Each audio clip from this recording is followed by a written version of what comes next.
Hi, this is Richard Abair. Welcome to the June 2025 Louisiana Homebuyer webinar. I'm so grateful to have you here. If you have any questions, typically we do these live, but if you have any questions at all, please feel free to call or text me. I'll be including my phone number at the end of the video.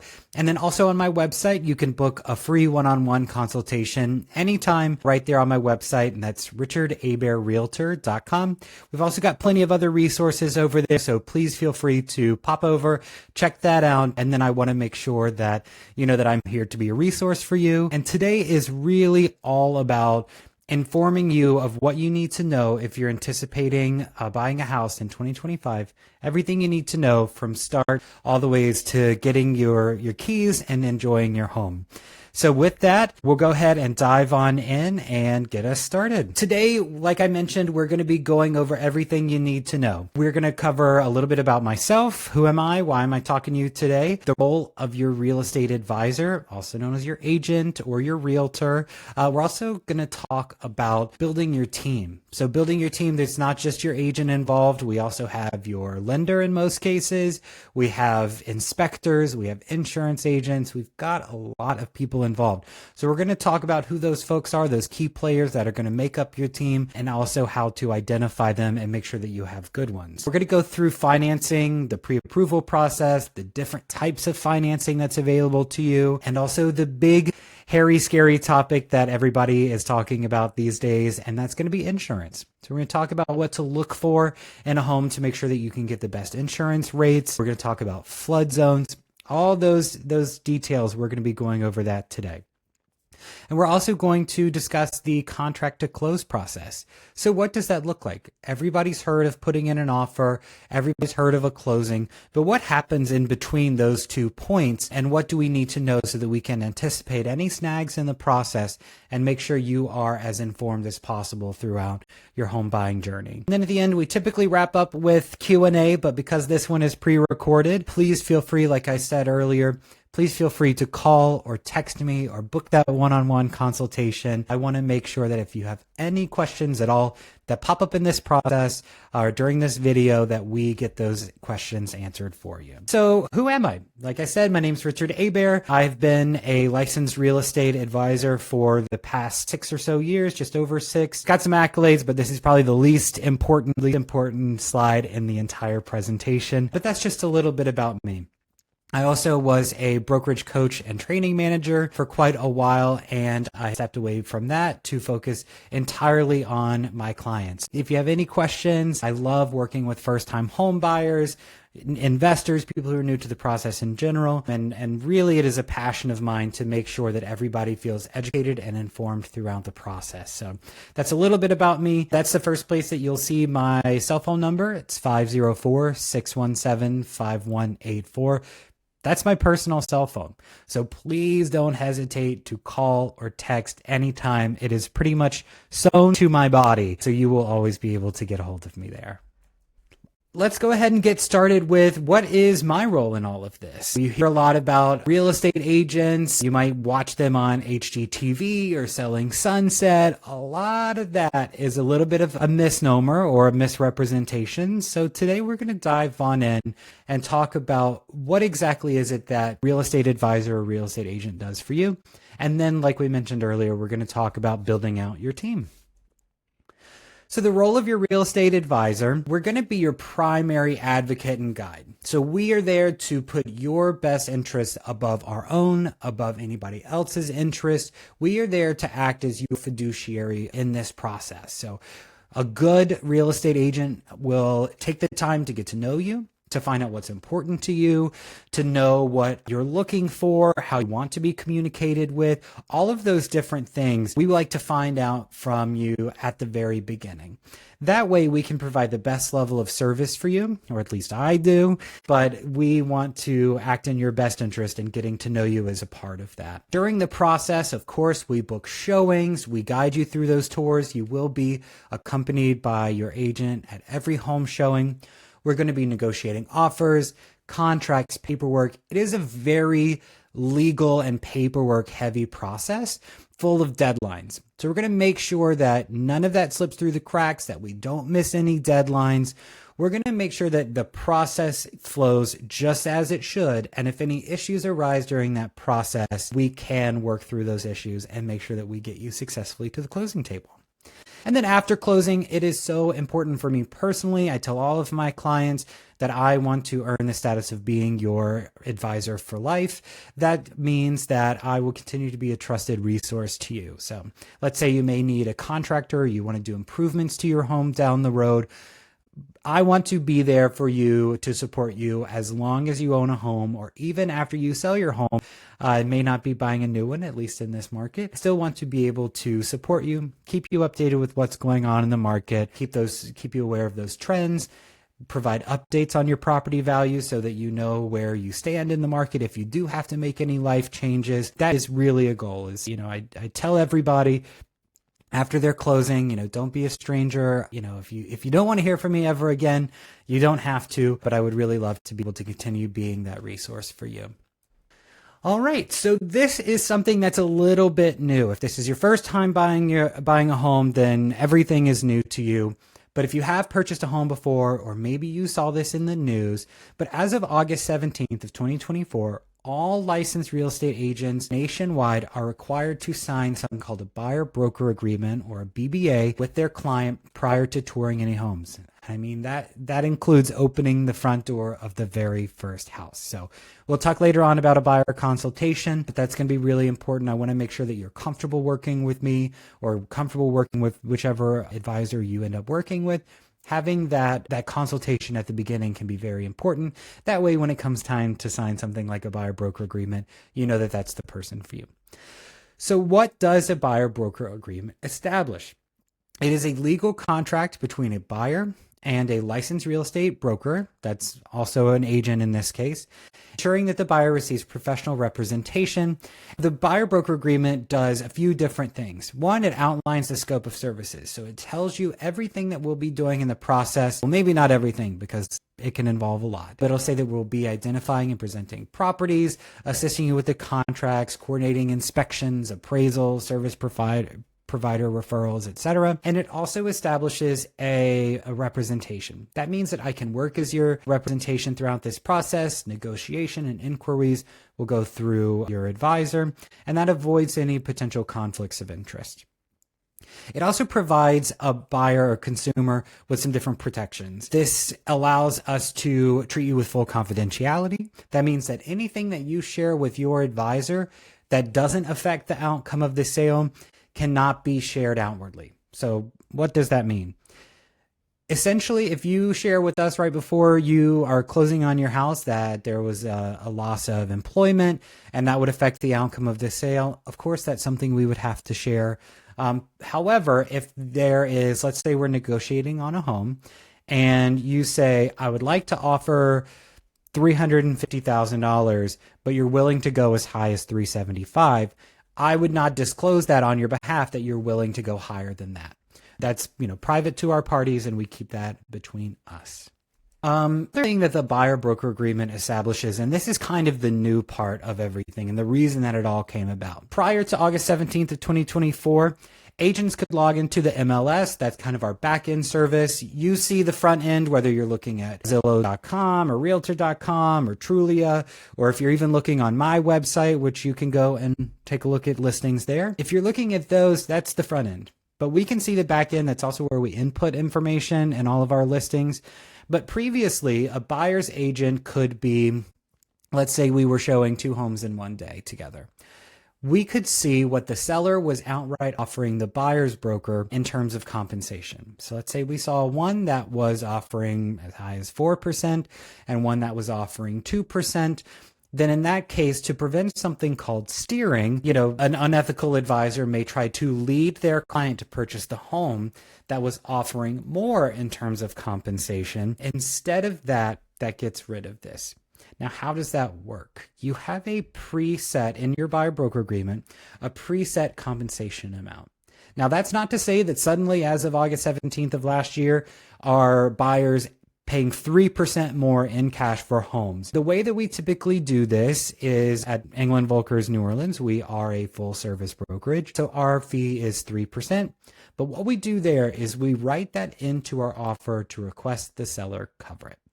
A lot of times lately, most of the time actually, we're finding that sellers are covering that, but that's not to say that it's true in every single case. It is negotiable like every other point in a contract. So with that negotiability, they may say, yes, we like all of the other terms, but we're only willing to agree to covering 2.5% of that 3% that you have agreed upon with your advisor. Well, what happens in that case, if that sounds good to you, and we'll talk to it and review it, the offer sort of holistically, every component of the offer and or their counter offers. If there is a remaining, say in that case, 0.5% that is due of the sale price or is different, that can be added to your down payment amount. So it's not like suddenly 3% is just due on every single transaction. That is a little bit more negotiable now. Our goal, like I mentioned, is to negotiate that into an offer to be covered by the seller in each instance. And at England Volkers New Orleans, broker compensation is only due at and if the home closes.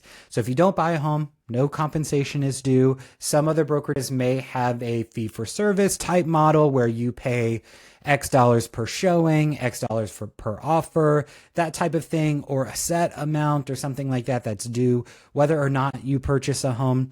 That's not how we do it at England Volkers New Orleans, but it may be different in other locations. Is also to say that at England Volkers always want to think consumer first. So if you are unhappy with the service that you've been receiving after signing the buyer broker agreement and you aren't planning to write an offer on a house that we've looked at together, or you aren't under contract on a house that we've looked together, you can cancel at any time. Just in writing, an email is fine. You can let us know, hey, it's not working out. I'd like to be released from this. So yes, this is binding in a way, but we also want to make sure that you are comfortable with your decision and the process moving forward. I do have a blank copy of our buyer broker agreement. We're not going to actually take a look at it today, but I am happy to send you a copy of it. So please feel free to text me or contact me via the website or email, anything like that. I'd be happy to send you a blank copy so that you can preview that and see what you're looking at.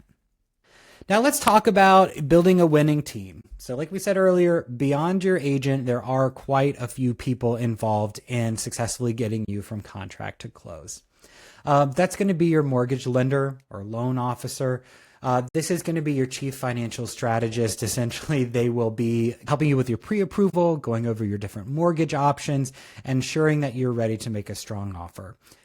There's one thing that is so important about this, and we're going to touch on it more in a minute, but think of your mortgage lender or loan officer as that financial strategist. Whether you're ready, you're looking to buy in 6 weeks or in 6 months or a year, however long it is, it's never too early to start talking to a mortgage lender. If you have concerns about your credit, if that's something you want to improve, they can put you on a credit improvement journey. They can also talk about, hey, this is your rate as it is right now based off your debt to income ratio, which we'll also talk about in a minute. But if you were to pay down these debts or do this, you would be getting more preferable rates or offerings or anything like that. So it's good to go ahead and talk to them as soon as possible because they can help you navigate that and make sure that when you are ready to make that offer, that you're in the best position possible and you can get the best deal. Home inspectors. We love home inspectors. If you are looking, especially on the South Shore in older neighborhoods, New Orleans homes have been here for a very long time. They've weathered a number of storms, and home inspectors are going to be the greatest asset. They are sort of your property detective. I think that they go through, I like to think of them as like your home doctor in a way. They can put together your home's health report, identifying potential red flags. We'll talk about that. There are going to be some things that we can identify red flag wise as we're walking through homes together. But this is the person who's really going to be testing all of the different systems. We typically have 3 home inspectors that take a look at the home during the due diligence period. And those 3 are going to be a general home inspector. This inspector will take a look at the roof, the crawl spaces if available, the electrical systems, the water lines. They're going to be taking a look at the HVAC, all kinds of things, and also visual assessments. Then we're going to have a termite inspector. So important in New Orleans or any tropical climate. But the termite inspector is going to take a look for any past damage, any inactive termite damage, or In not so great cases, identify if they can find any active termites in the home. And then third is going to be a video plumbing inspector. New Orleans is built on very soft ground. Things can settle over time. And the video plumbing inspector will run a camera all the way from the back of the house, the farthest away access point, all the way through the sewage plumbing, under the house. Sometimes it's suspended, or under the ground, or under a slab home. They're going to run that camera all the way through out to where it connects to the city. It's called the city tie-in. That's where it becomes the city's problem after that. But they're going to run that camera through to make sure there's no shifting, breaking, clogs, anything like that. So that's the trifecta of home inspectors. They are amazing. Of course, talk to family and friends, but also we have great recommendations for that as well. Your title company. This is kind of the silent participant in all of this. A lot of people don't think about the title company when they think about who all is involved in buying a home. What the title company does is they run a title search on the home to make sure that the seller is claiming that they are able to sell the home, that they have the right to sell the home. Essentially what they do is they make sure that there are no encumbrances on the title. That means that there are no liens or something that could be a surprise later. And also that there are no outstanding heirs to a home. This means that, Johnny can't come along later and say, hey, that was the house of my third uncle twice removed, married in something, something, something. I'm owed something from this house. That's what they do, is they make sure that nobody else can lay a claim of ownership over the property after you have purchased it. They also provide title insurance, which means that in the exceedingly rare case that someone does come up and try to make a claim of ownership over your home, that title insurance allows them to essentially handle every legal component of that and continue your peaceful enjoyment of the home. So they'll take it to court, they'll quiet the title. That means that everything is taken care of. They also manage the escrow funds that's going to be holding your deposit during the transaction, and they also take care of the closing day. So 9 times out of 10, we're going to meet together on your closing day at the title company, and you're going to sign so much paperwork that your hands will go numb, but by the time of it, those hands will have keys in them. And then your insurance agent. I highly recommend connecting with an insurance agent as soon as you start looking at homes. That's something that I'm happy to help you with, but they are going to have your customized homeowners insurance quotes, so that we like to get during due diligence. We'll talk about that more in a minute. However, they're able to provide you the different quotes. That means based on you, like credit history, people do have an insurance credit report. So they will run that based off of the individual buyer. They'll also be able to make recommendations of, hey, this home could get a better premium if you were to do the following things. So that's a really, really good person to have. And we have a whole section on insurance coming right up. And now we know that we need to build this team, but how do we find them? Asking your friends, your family members, your real estate advisor for trusted recommendations and referrals. Word of mouth referrals are often the best way to find experienced professionals. It's just like going out to dinner. You can read Yelp all day long, but if your friend or family member tells you, look, this is the restaurant you need to go, it's amazing, check it out, you are going to go check it out. Now, while you're evaluating all these folks, there's some really important questions to ask. How long have you worked in New Orleans real estate? New Orleans is a very unique market. It's very different than other places. We don't have a lot of cookie cutter homes that were built only 5, 10, 15 years ago. So you need to have somebody who has some experience, that knows the ins and outs of the market and all of our very unique needs that we have here in New Orleans. Speaking of those unique needs, ask them to explain some specific challenges that are unique to our area. If it is a red flag if you're talking to somebody and they say, what are you talking about? It's great here. Everything's wonderful. It's not. It can be wonderful, and it is wonderful, but that's not to say that everything is all sunshine, roses, and unicorns and rainbows and all that. There are specific challenges that we face. So they need to be able to identify those and have had experience overcoming those challenges and looking after their clients. What are your communication protocols and availability? Now, this one is super important for your lender. A lot of times people have the knee-jerk reaction to work with somebody who is, I bank at Chase Bank. I want to go through them for my loan. Or I was online at 3 a.m. in a fit of anxiety and I got pre-approved on Rocket Mortgage. Those are fine, but also they're not going to be available in what I like to refer to as real estate hours. I'm available most hours of the day, 7 days a week. I got a house under contract for a client on Christmas Day recently. So we're frequently and should always be available to you within reason. Of course, I might not hear your text at 3 a.m., but first thing in the morning when I get up, I will be responding to you. You're going to want that from your lender as well. Things happen over the weekend. You may have questions. You may have updates. So make sure folks like your lender, you're not trying to chase them up a phone tree to get in touch with them. You can connect directly with them. These are super, super helpful questions to find the person that works for you. And once you, and of course, your advisor can help facilitate all of this because we're kind of the wrangler of the situation. Once you have all of these in place, then you are set up for success moving forward. Now, this is the kind of vulnerable part for a lot of people. Talking about your finances can be a little bit nerve-wracking, or sharing all of that information with somebody can be a little bit scary, but we are here to dispel some of that fear. The first thing you're going to want to do is get pre-approved. Now, pre-approval is really, I think of it as like the golden ticket. Once you have your pre-approval, you know how much you can afford. We can reverse engineer, if we're looking at a house that's $350,000, I want to know how much that's going to cost me per month, not necessarily $300,000. I want to reverse engineer this and know what I'm really looking at in terms of my finances, because I work on a month-to-month basis. It will help us. This is coordinated with your lender at the beginning of the process. It's never too early to get it pre-approved. They last for a long time. But what you'll need to get started is you're going to need recent pay stubs or 1099s. You're also going to need tax returns, bank statements.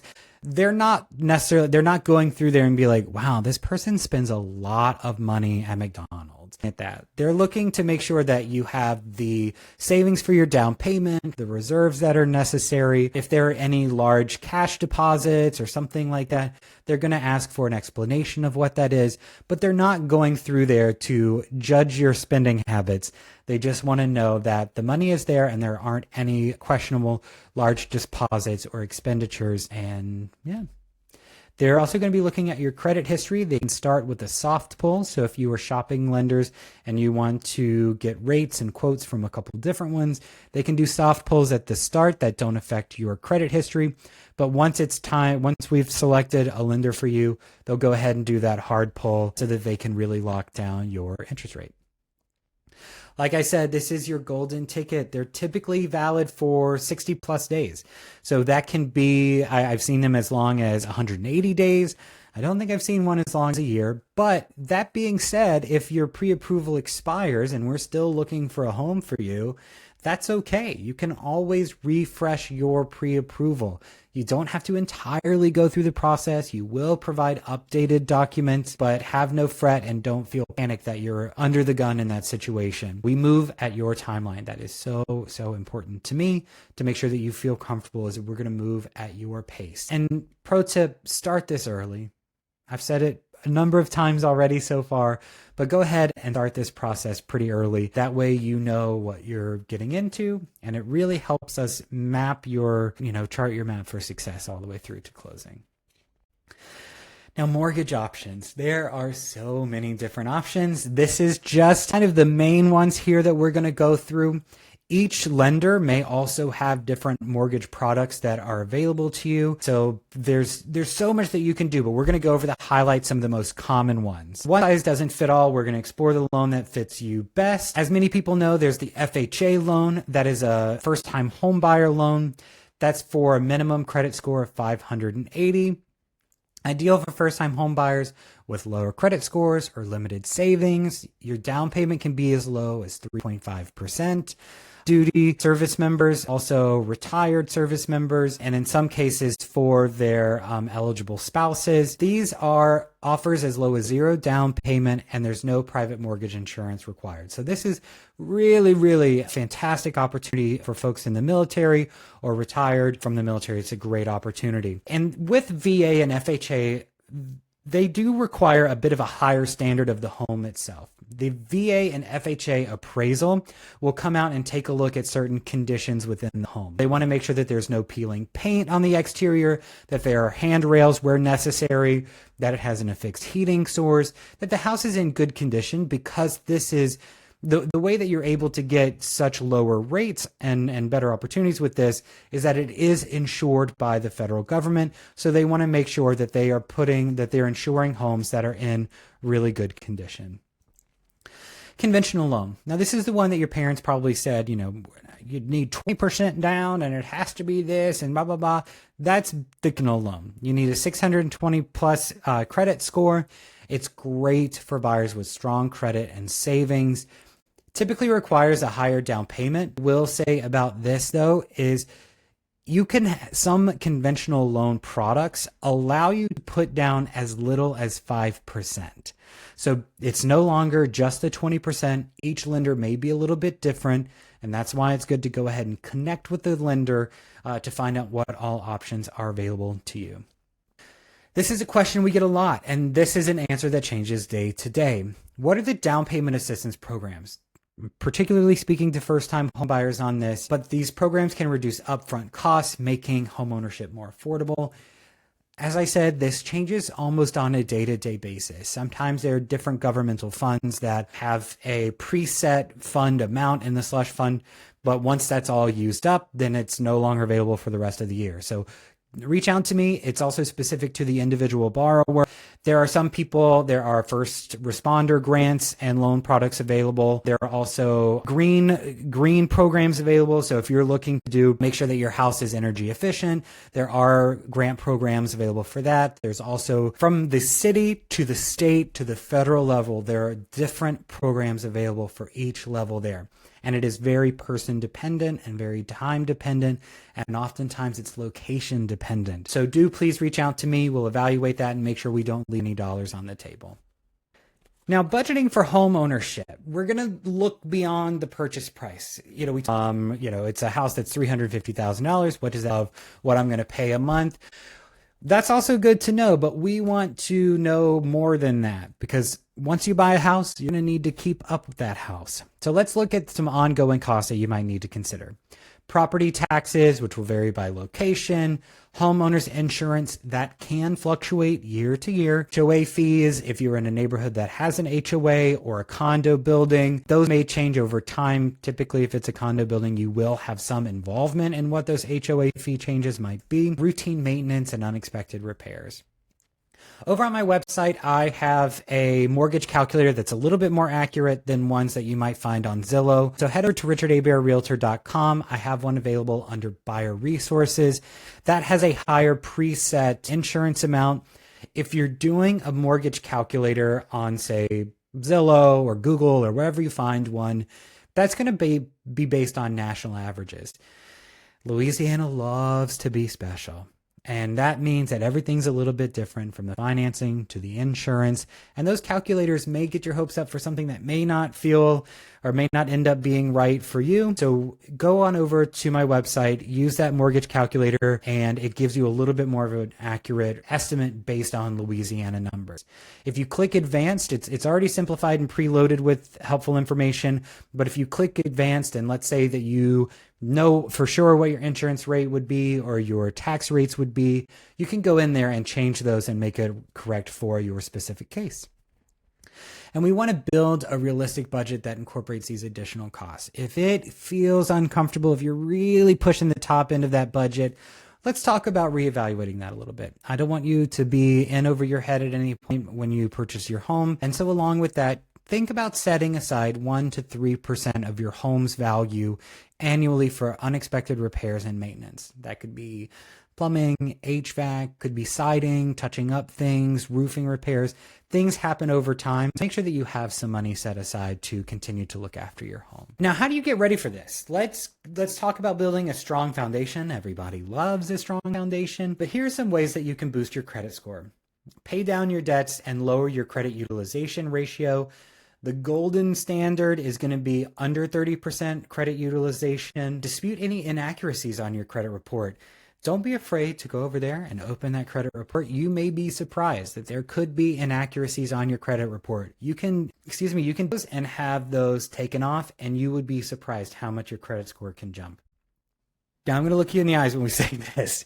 Avoid opening new credit lines throughout the home buying process. I mean, once you are pre-approved, do not go buy a truck. Do not go buy a car. Do not finance new furniture for your pretty home.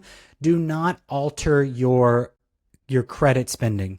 Now, if you have a credit card, you can continue to use it. Don't put any large purchases on it. Don't do any massive payoffs of credit cards or anything like that, because believe it or not, that can actually reduce your credit score some. Be in communication with your advisor and your lender as you're going through the process before you make any large purchase or make any large payoff. It has happened before that somebody has pulled up to the closing in a new truck and they ran their final credit score only to find out that they would be denied the day of. So once you get the keys to the house, you are closed. Everything is done. Buy the furniture, buy the truck, do whatever you need to do with your financing. You're good to go, but do not touch it as much as possible ahead of you getting into the home. So optimizing your debt to income ratio. Your debt to income ratio is your total monthly debt divided by your gross income. You're going to want to try to keep that under 43%. Go ahead and consolidate loans to reduce your ratio or pay off small debts, and then prepare your financial reserves. Lenders most of the time are going to be looking 3 to 6 months of reserves, and also plan for closing costs. That can vary from 2 to 5% of the purchase price. In other markets, it may be lower than that. But in Louisiana, because we have higher insurance rates, that makes your closing costs higher. Because at your closing in addition to your down payment, you're also paying for 1 year in advance of your insurance. That can be a lot. And then that way, once you've paid that year in advance, you're only paying 1/12 each month of your annual premium to refill your escrow account, so that once your insurance is due again, it doesn't come as a surprise. I do have some really helpful blog posts over on my website. Go to richardabeerrealtor.com/blog for a post explaining the closing cost versus down payment versus cash to close. There are a lot of blog posts over there, a lot of cool stuff going on around town, stuff for buyers, stuff for sellers, general stuff. So you always use the filters or the search function over there to find specifically what you're looking for. And as with everything, start early. Improving your credit and building reserves takes time. And I said this once before, but consult with your lender on specific steps you can personally take to boost that. I have seen clients have fantastic success improving their credit with the direct guidance of their lender. Now, how do you choose a local lender? And I say choosing a local lender because, as we talked about with the Chases and the Rocket Mortgages of the world, they may not get us. They don't 100% understand the Louisiana market. They don't often factor in insurances. They don't know, they may not have connections to good local appraisers. We're going to want to go local. And this is why it matters. They also have access to local programs. We talked about down payment assistance programs. They're going to be the people who are up to date on that. They are attending continuing education. They are in direct communication with the state, with the local government. They know what is available at any given time. They can personalize your support. Like I mentioned with the appraisals, they know how to handle the New Orleans market with appraisals. As you may know already, that in New Orleans, you may have an entirely commercial block right next to a high-end luxury real estate block that then is next to an apartment building with multiple units in it. It's a very complex and fluid market here, so having that appraisal expertise is extremely helpful. They also understand insurance, the flood zones, all that stuff, and how it impacts your budget. And that way we can go ahead and be accommodating for that and anticipating that in advance. I've already touched on this, but you want a local lender who works quote unquote real estate hours so that they can be available when we need them. Now, as I mentioned at the very beginning, we're going to go ahead and dive into the big, hairy, scary of it all, and that is insurance. This is I probably get more questions about insurance right now than anything else in real estate. So you have a couple different types of insurance. The main one being homeowners insurance. We have quite a few challenges that are involved in this. In South Louisiana, we have higher insurance costs due to flood risk. We had recent rate increases due to Hurricane Ida. This is another question I get too, is where do I see insurance rates going? I wish I had that crystal ball. I wish I could give a definitive answer there. It can fluctuate, but what I have seen recently, and I can just base it off of experience, is that around that 2021 to 2023 time, that's when we saw insurance rates really take a big jump up. That's immediately post Hurricane Ida. We saw a lot of insurers leave the Louisiana market. That drove up premiums across the board. So that was a period of sharp insurance premium increases.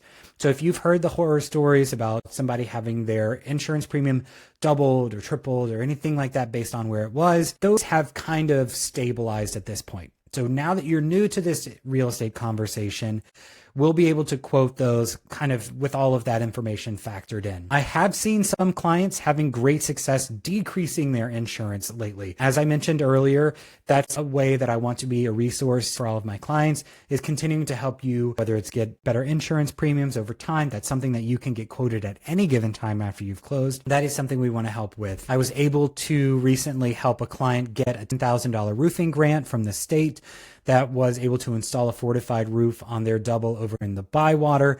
And with that, they were able to drop their all-in mortgage cost by over $1,000 a month. That is just amazing. And that's why we want to stay in touch even after you've closed. I keep saying this, but be so careful about those national and online mortgage calculator estimates. They use the national averages. Oh, how I wish we could use the national averages. I would probably sleep better at night, but we need to do everything hyper-focused and hyper-localized for our market here. And while we look at homes together, as we tour homes, I can also speak from experience there that I like to call out specific features that will be a benefit or a deterrent for your insurance premiums. So we're going to look for roofs that are less than 7 years old, preferably a fortified roof. What the hell is a fortified roof, you might ask? Well, a fortified roof comes in many different levels. So truly fortified is a certified fortified roof. That's going to be a home that follows very strict building protocols and building codes. It requires very, very in-depth recording throughout the installation process. They have to take geolocated pictures throughout the process, has to use specific types of adhesive and nails and nailing patterns. And the roofing structure itself, all the framing has to follow very strict building guidelines. So that's a fortified roof. That is the gold standard of roofing, and it can have a dramatic. We're also going to want to be looking at updated electrical and plumbing. With the electrical, we want to make sure that there's no knob and tube. Knob and tube was the original electrical that went into homes. It is a fire risk. It can also a number of insurance companies will not even write insurance policies on the home if they find a lick of knob and tube in the house. That will come out during your inspection period. 95% of the times we'll be able to tell if there's any knob and tube in the house. There's also other types that are older. There's going to be like cloth wiring. That was really popular in the 40s, 50s, and 60s. That was really common around Metairie and Kenner. So we'll be looking for those different electrical updates as well. Plumbing, we want to make sure that you don't have any lead pipes, that kind of stuff, which are very hard to find now, which is a blessing. And also in flood-prone areas, you want to make sure that you have an elevated foundation. Other things that can help: storm shutters, the installation of storm shutters, monitored security systems. That's not just tied into a police force. It's also monitored for smoke, so that if you are away from the home and the system goes off, it will alert the fire department that something is going on at the house, and that can get them out there more quickly. And this is another good reason why we want to be connected with our insurance provider early on, is because they can tell us not only what to be looking for, but also things that you can put into the home after you've purchased it that can help bring those premiums down. And this is a question I get a lot. When do I get insurance quotes? And it is before making an offer. That will help us know really what you are going to pay every month. They can fluctuate dramatically, house by house, neighborhood by neighborhood. We want to get those insurance quotes prior to writing an offer, and no later than your due diligence period. We're going to talk about, I've mentioned a couple times, we're going to talk about due diligence a little bit more here in a minute, but that is your time to really evaluate if it's the right house for you or not.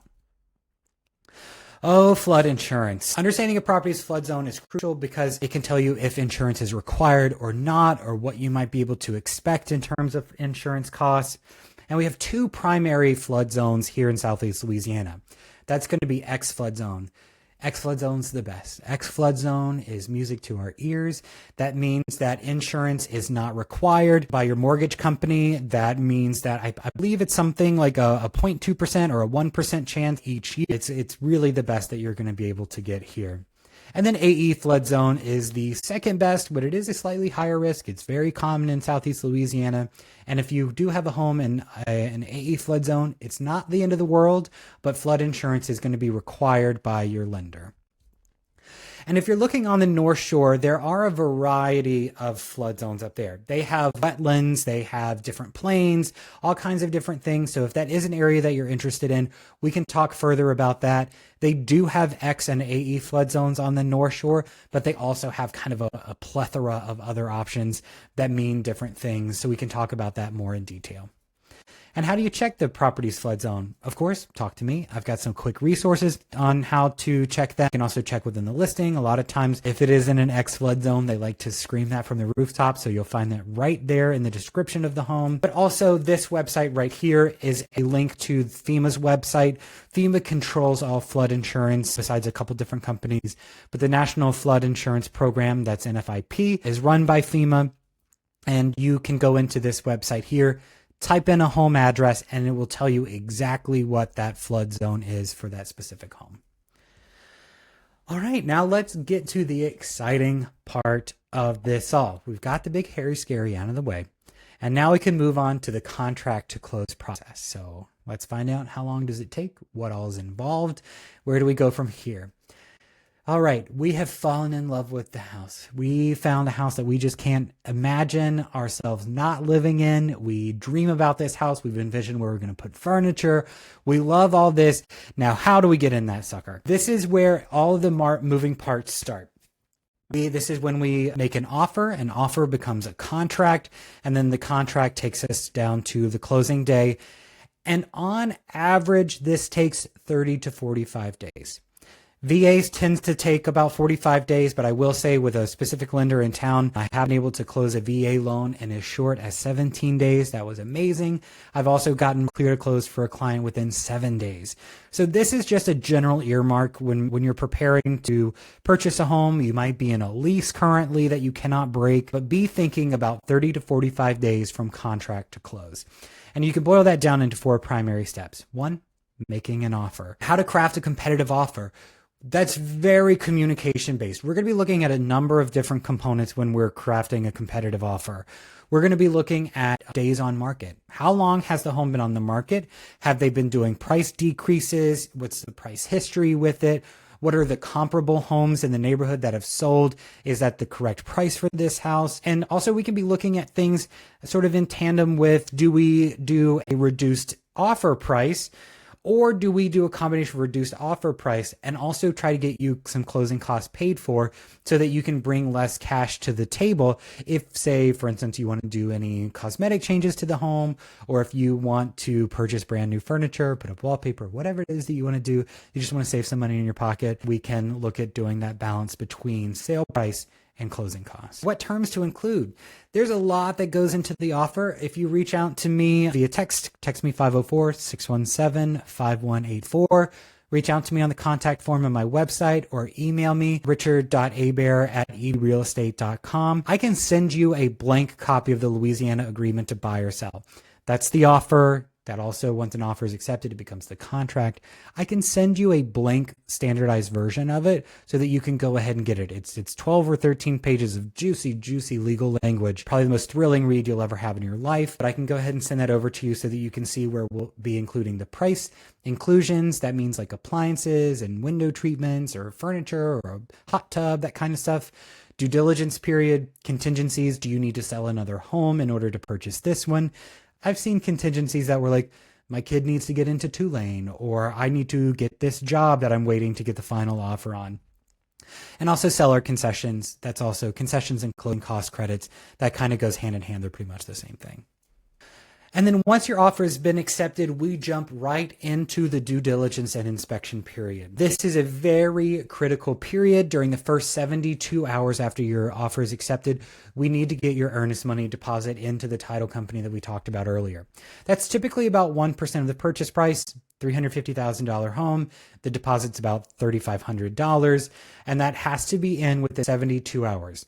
Now, if you're buying from out of town, or you are going out of town, or you just don't carry checks with you, not the end of the world. Most title companies here in town now have apps, mobile apps that you can utilize to either connect your bank account, upload a picture of a check, many different ways that you can connect that. You can also send in a wire if you would like to, or you can always do a cashier's check and deliver directly to their office. That works just as well.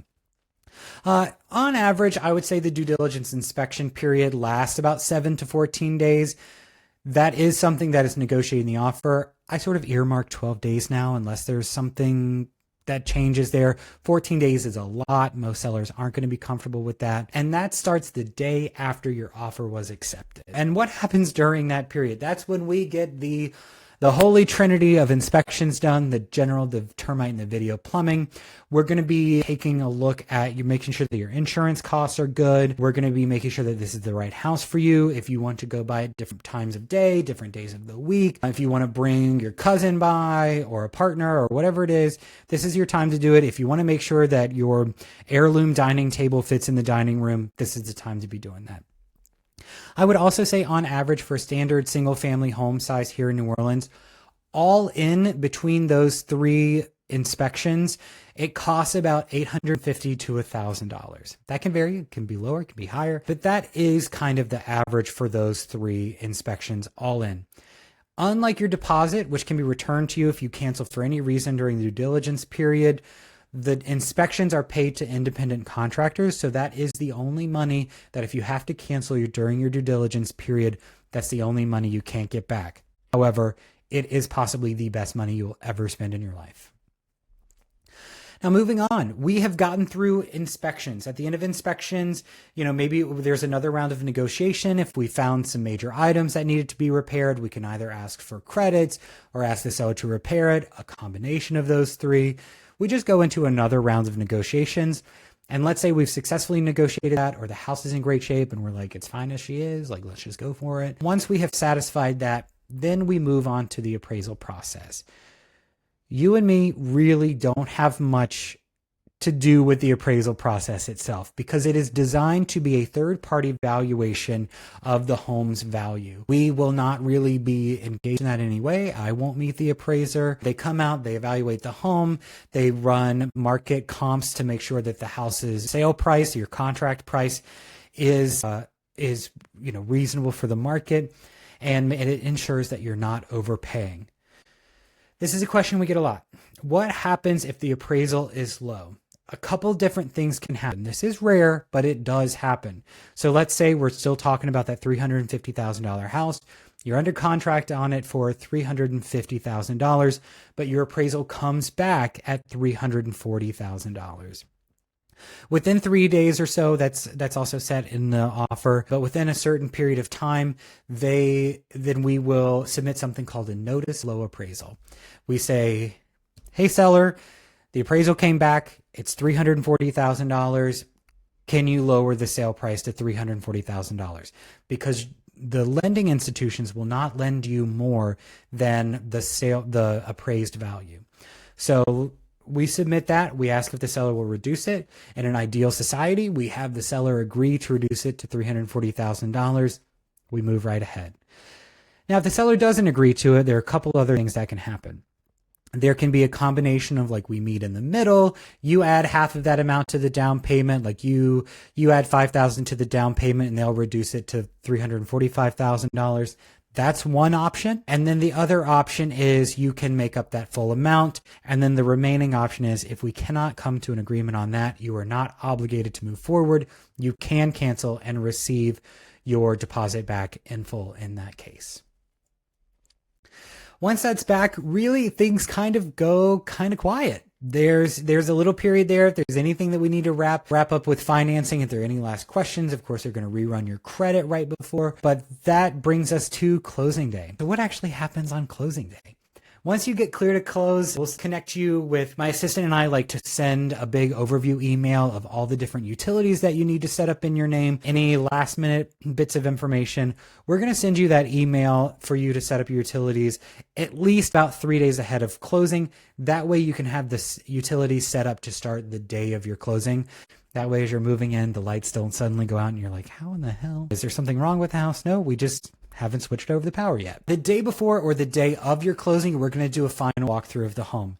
If you're buying out of town, we can do that by video. Ideally, it's in person. But what we do and what we're looking out for during that final walkthrough is to make sure that everything that we wrote into the offer to remain in terms of appliances or window treatments or that hot tub, whatever that is, we want to make sure that those things that we agreed upon are still there. And we want to make sure too that there haven't been any dramatic changes to the home's condition.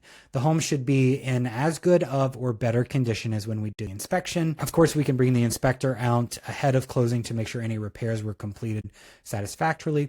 But that final walkthrough is really to make sure that, like, yes, house looks good, didn't catch on fire, tree didn't fall through the roof, those kinds of things. That's what the final walkthrough is for, just to make sure you have the peace of mind that you know the house that you're getting. And then at the closing, we're going to meet at the title company's office. We're going to sign a lot of documents. I mean, so many documents at the title company's office. You're going to be so tired. Your name's not going to make any sense anymore. Your signature is going to start looking wonky by the end of it. But all of that is in order for you to get the new keys for your home. That is sort of the best part of it. So now you're a homeowner. We will continue to talk about this. As I said, I love to continue to send resources, keeping people up to date with changes in the market, changes in insurance, all that good stuff, letting you know. I know a lot of people are really eager to refinance once interest rates come down right now. But if you follow along with me, I will be able to keep you informed of those things. Please stay connected with me. Like I said earlier, book your free one-on-one consultation at richardabearrealtor.com. I would love to chat with you. We can meet in person, via Google Meet, however you would like to, a phone call. Follow me on social media. I post a lot of helpful stuff over there. Also, some exciting things that are going on around town over at Richard A. Bear Realtor. If you're a first-time home buyer, we have a Facebook group that is non-salesy. It is just for a sense of community and updates.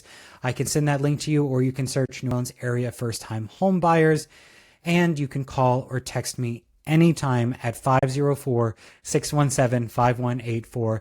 That is my personal cell phone. You'll be getting directly to me, and I'll be happy to answer any questions you have or set up a call or set up some show. And with a Q&A, but this one is pre-recorded this time, so use those different resources like the one-on-one or my phone number or email or website. If you have any remaining questions, we didn't cover every single thing. Every home purchase is going to be a little bit different. So we're really there to be with you sort of in lockstep the entire way. If anything comes up, if you have questions, we're always there for a resource. Our next webinar is going to be Thursday, July 10th at 6:30 p.m. We're going to be changing things up. We're going to be talking particularly to home sellers about how to navigate listing the home and not, falling victim to a super long period on the market, some tips for preparing to list, tips for identifying if it's the right time for you to list your home. And that's going to be Thursday, July 10th. Registration will be live soon on my website. So please, if you have anybody that you know that's curious about listing their home, or they've been talking about it, or if they have questions or they're worried about it, please feel free to share the information with them. As always, these are 100% free. Every bit of information and education and resource that I put out there, I want to make sure that it is free. I really believe in the power of education and empowering people through education in their home buying and home selling journey. So please share this. Anything that I ever post is always going to be 100% free. And I thank you so much for joining me. I would love to be your advisor for your home purchase and home sales. However, if not, I do wish you the very best in your home buying and selling journeys. So thank you again, and I will see you soon.